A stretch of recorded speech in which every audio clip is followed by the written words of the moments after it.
Fala galera do canal Botafogo Digital, sou Carlos Albuquerque, segundou, isso mesmo, tô aqui, camisa linda, linda, linda, essa camisa branca do ano passado ainda, né?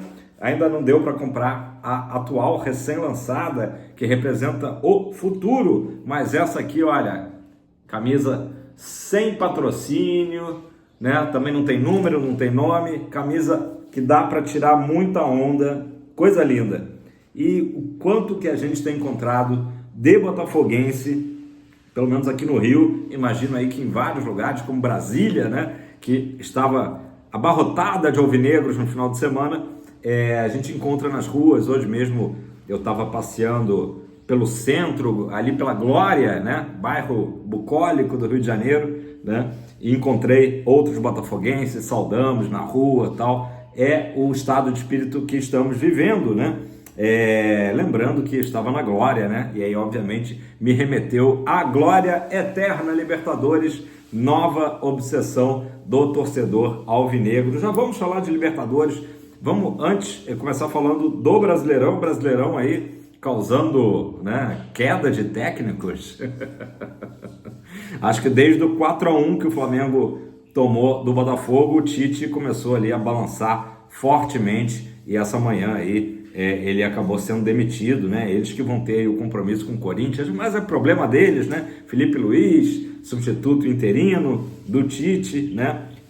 Pessoalmente, acho que o Tite agiu muito mal com o Botafogo ano passado, quando houve interesse, né, do Textor, e o Tite falou que não treinaria nenhuma equipe no Brasil, que estava inclusive com algo ali encaminhado no sentido de Europa, né, que seria ali, até acredito que fosse realmente o sonho dele, o plano dele, dirigir algum time europeu. Isso não aconteceu, mas ele acabou quebrando ali a palavra, né, dele e aceitando dirigir o Flamengo, e acabou indo muito mal. Enfim, como eu disse, problema deles, né? Mas o Tite, acho que no Botafogo não cola mais esse nome, porque não foi correto, né?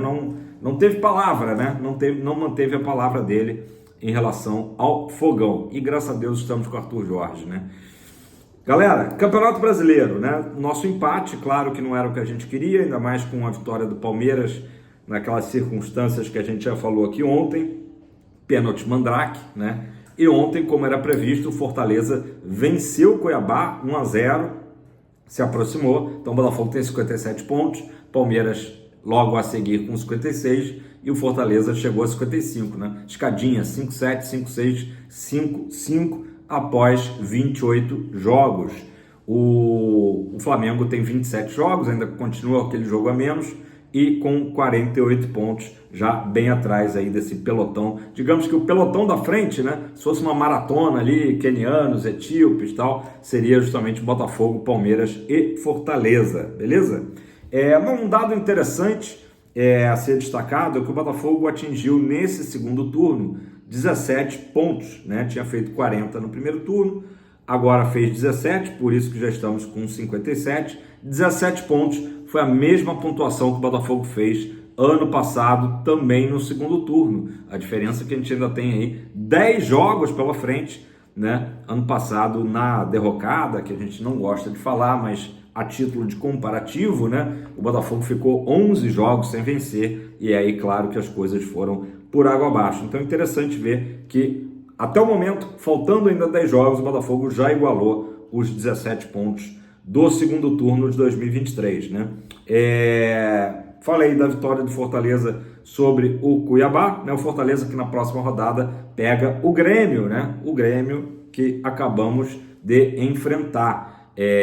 E ainda repercute ali as falas do dirigente, né, do vice do futebol do Grêmio, o Antônio Brum, reclamando da arbitragem e falando do Textor, e o Textor, como sempre, não fica calado, respondeu de bate-pronto, falou que espera que o dirigente gremista reflita mais, né, e entenda o que é justamente essa cruzada, né, se junte ao Textor nessa cruzada contra a manipulação de resultados, em vez de ficar simplesmente falando ali para a imprensa, reclamando, né, e inclusive o Textor também lembrou que não estava satisfeito com esse 1 ponto que o Botafogo conquistou, né? como tinha sido ali a fala do dirigente tricolor, até porque lembrou que teve um pênalti, né, um lance ali em cima do Tiquinho Soares, e que de fato, analisando, né, eu vi as imagens de novo desse lance, segundo, acho que foi o portal Botafoguense que postou, de fato, era um lance que poderia tranquilamente ter sido marcado pênalti, e aí a gente volta naquela questão, né, o primeiro pênalti a favor do Palmeiras, definitivamente não foi, né, e a arbitragem acaba tendo, né, dois pesos, duas medidas. A gente sabe que o futebol ele dá margem, né, a interpretações, às vezes é subjetivo, não deveria ser, mas nas decisões, né, ao contrário de outros esportes, né. Vou citar dois esportes aí, caso o vôlei, o basquete, outros esportes coletivos que são muito populares e que eu acho que as decisões são mais assertivas, né? Mesmo tendo hoje o desafio do vôlei, né, que não deixa de ser um VAR, né? As decisões ali da arbitragem são menos polêmicas. Do futebol, ele, querendo ou não, ele dá margem a, né, decisões erradas, ou até às vezes, né, a gente pode imaginar que existe a intenção do erro, né? E é isso que o Textor tem justamente falado há tanto tempo. Esse pênalti do Palmeiras não é choro, né? Não é choro, é simplesmente precisamos falar desse assunto, né? Muitas coincidências. Poxa, será que o Palmeiras é tão sortudo assim que sempre as coincidências, os erros são favoráveis a ele, né? Nunca acontece um erro de arbitragem, ou quase nunca acontece um erro de arbitragem contra o Palmeiras, sempre a favor, né? É importante que a gente fale, deixe registrado, né? Eu sei que tem botafoguenses que não gostam de ir por esse lado, eu também não gosto de ficar falando de arbitragem, mas a gente precisa falar, porque senão parece que a gente está ali né, de acordo com tudo que tem acontecido. Então o Textor lembrou desse lance em cima do Tiquinho, para justamente dizer que, olha, se o dirigente gremista está reclamando da arbitragem, né, aquilo ali poderia ter decidido o jogo, né, se o pênalti fosse marcado, e não foi, né? E naquela escala de quanto pênalti que foi, né? Muito mais pênalti do que o lance do jogador palmeirense ali, o primeiro pênalti a favor do Palmeiras contra o Atlético Mineiro, né? Uma bola assim, olha, eu já vi várias vezes o lance do Palmeiras e realmente é um absurdo que aquilo ali tenha sido marcado, né? Absurdo total. Enfim, galera, Botafogo 57 pontos, segue com 68% de aproveitamento, que é um aproveitamento de campeão. Inclusive a UFMG tem feito estudos, né, e justamente prevê que esse ano provavelmente o campeão precisará de mais pontos do que a média histórica, que é de 75 pontos, né? 75 pontos costuma dar o título. A UFMG já aposta algo ali na casa dos 78 pontos, né? O Botafogo precisaria, portanto, aí mais 21 pontos em 30 a serem disputados, né? 21 em 30 para, né, não dar muita margem. Claro que tudo depende dos nossos adversários. Uma abordagem que o Botafogo tem tido, o Arthur Jorge, inclusive, é de não falar do Palmeiras, né? A abordagem, né? Acho que a palavra é essa mesmo que o Botafogo tem tido, não falar do Palmeiras, falar, claro, só da gente, e eu acho que está certo, senão a gente acaba entrando sem querer, né? Por mais que o Arthur Jorge seja aquele cara, né, macaco velho, né, como a gente diz, mas acaba entrando no jogo da mídia, da imprensa, então não vale a pena falar da gente. O Arthur Jorge reconheceu que o Botafogo não jogou bem no sábado, isso é importante, né? Então certamente ele vai, quando se reunir com o grupo hoje, vai puxar a orelha dos jogadores, né?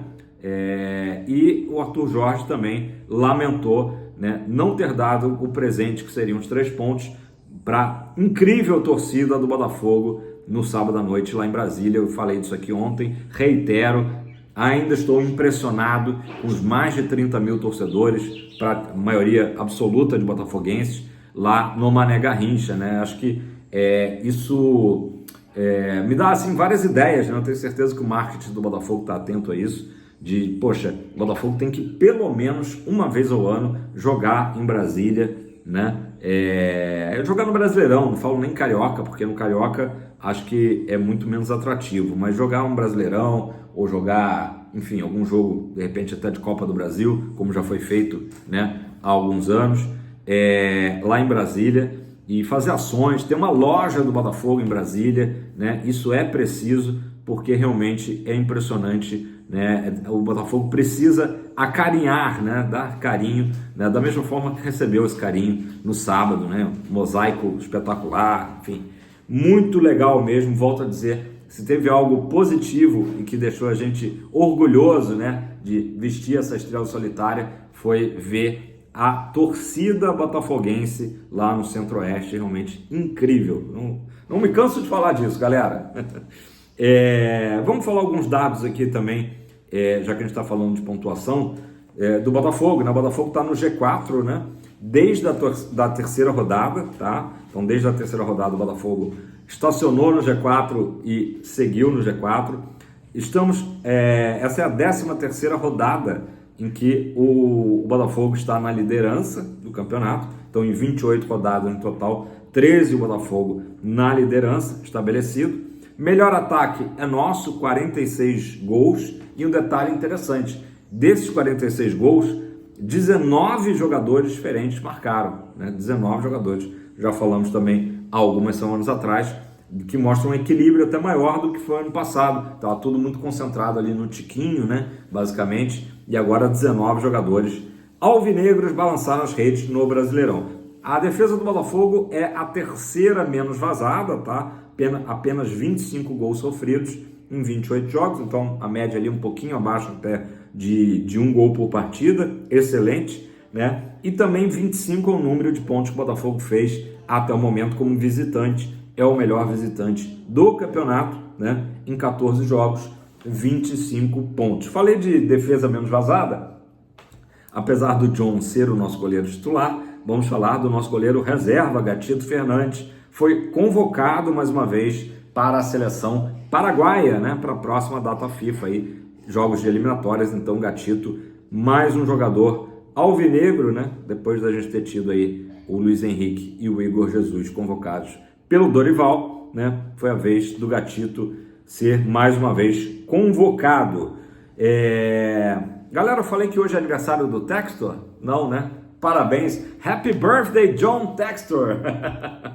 o nosso boss, o nosso papai, John Charles Textor, que nasceu em 30 de setembro de 65, né? Então, portanto, se eu não estou errado aqui, errando as contas, 59 anos, né? Jovem ainda, John Textor, fazendo aniversário hoje, bacana. Certamente, se o Botafogo não postou, eu tô, né, não estava aqui em trânsito, né, como eu falei, saindo da Glória, vindo para Copacabana, enfim. Então, se o Botafogo não postou, certamente vai postar aí alguma publicação parabenizando o nosso boss John Textor, bacana.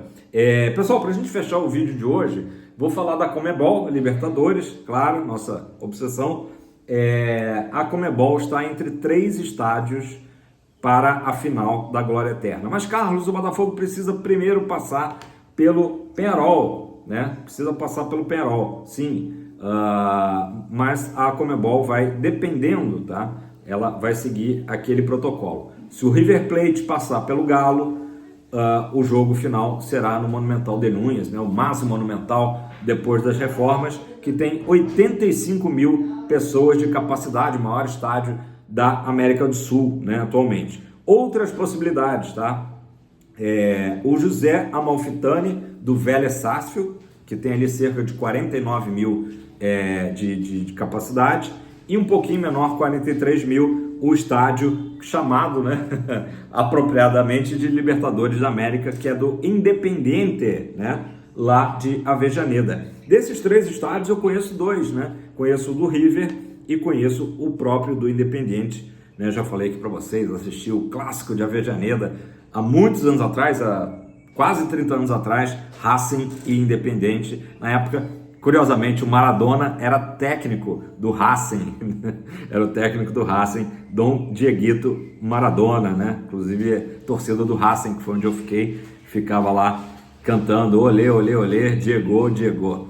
Bacana, bons tempos. Então, quem sabe aí, voltarei, né? Quem sabe, estou querendo mas uma coisa de cada vez. Primeiro temos que passar do Penharol. Gente, quase esqueço de falar aqui para vocês, rapidinho, tá? Falei do Penharol, me lembrei aqui, o Botafogo tem algumas datas aí conflitantes do Brasileirão, na verdade, com shows, né, no Newton Santos, né? Então, por exemplo, dia 19 ou 20 de outubro, segundo a tabela da CBF, ainda não está totalmente definido, o Botafogo enfrenta o Criciúma em casa, tá? E tem show do Bruno Mars, tá? Tem show do Bruno Mars nas seguintes datas, 16, 19 e 20 de outubro, ou seja, justamente nas datas em que está previsto esse confronto com o Criciúma, tá? Por que o Botafogo marcou, antes que alguém reclame, né, a data aí coincidindo com o jogo com o Criciúma? Não, na verdade, originalmente na tabela, esse final de semana de shows do Bruno Mars, teríamos o jogo Bragantino e Botafogo, lá em Bragança Paulista. Só que teve aquela mudança toda por causa das enchentes no Rio Grande do Sul, então inverteu a situação e virou um problema, né? Virou um problema. Quem sabe, né? Acho que as possibilidades aí primeiras aí que surgem, justamente os palcos dos nossos confrontos contra o Grêmio. Acho que Cariacica surge com força e o próprio Mané Garrincha, que eu falei há pouco, também como alternativas. Parece, né, que vai ser impossível o Botafogo realmente jogar nesse final de semana 19 e 20 com o Criciúma, né? Lembrando que esse jogo com o Criciúma, ele é importante pelo seguinte, é o último jogo antes do primeiro jogo da semifinal com o Penharol, por isso que eu fui associando ali, lembrei do Penharol, lembrei disso, né? O jogo com o Penharol, todo mundo sabe, dia 23/10 no Newton. Então acho que seria bom que o jogo fosse dia 19, né? Até para dar um intervalinho ali melhor, né? Se a CBF pensasse um pouco no Botafogo, né? O que é difícil, que o jogo fosse dia 19, como eu falei, com possibilidade aí dessas praças aí, Cariacica ou Mané Garrincha, beleza? Outra data que também pode ter problemas, tá? Aí já em novembro, já próximo da final da Libertadores, o jogo Botafogo e Vitória. Hoje, pela tabela da CBF, esse jogo contra o Vitória seria 23, 24 ou 25 de novembro, sendo que no dia 23 de novembro, um sábado, tem o show da banda For Fun no Newton Santos. Então também um pouquinho problemático, talvez se marcar para o dia 25, dê tempo tranquilo de desmontar o palco, né? Mas aí a gente lembra que dia 25 estaremos apenas 5 dias também da final da Libertadores, caso o Botafogo esteja nela, né? Então é complicado. De repente, daria até para o jogo ser no dia 23, sábado, numa dessas praças aí alternativas que eu falei, né? Então, coisas que a gente vai pensar na frente, e serão problemas bons, na verdade, né? Porque principalmente esse, se for um problema aí, o Botafogo pensando também em termos de final de Libertadores, né? É isso aí, galera. Estive hoje na glória e, obviamente, lembramos da glória eterna. Já deixa o seu like, faça seu comentário, né? É muito importante. Estamos pertíssimo de 9.000 inscritos, né? Então, não custa nada, se inscreva, dá aquela moral. E se puder chegar junto também com o Pix, a família Canal Botafogo Digital agradece. Canal Botafogo Digital @gmail.com é o nosso Pix, né? Qualquer colaboração a gente agradece de coração, beleza? Pessoal, ótima semana para todos, ótima segunda-feira. Fogão, líder, eles vão ter que aturar, sempre para cima.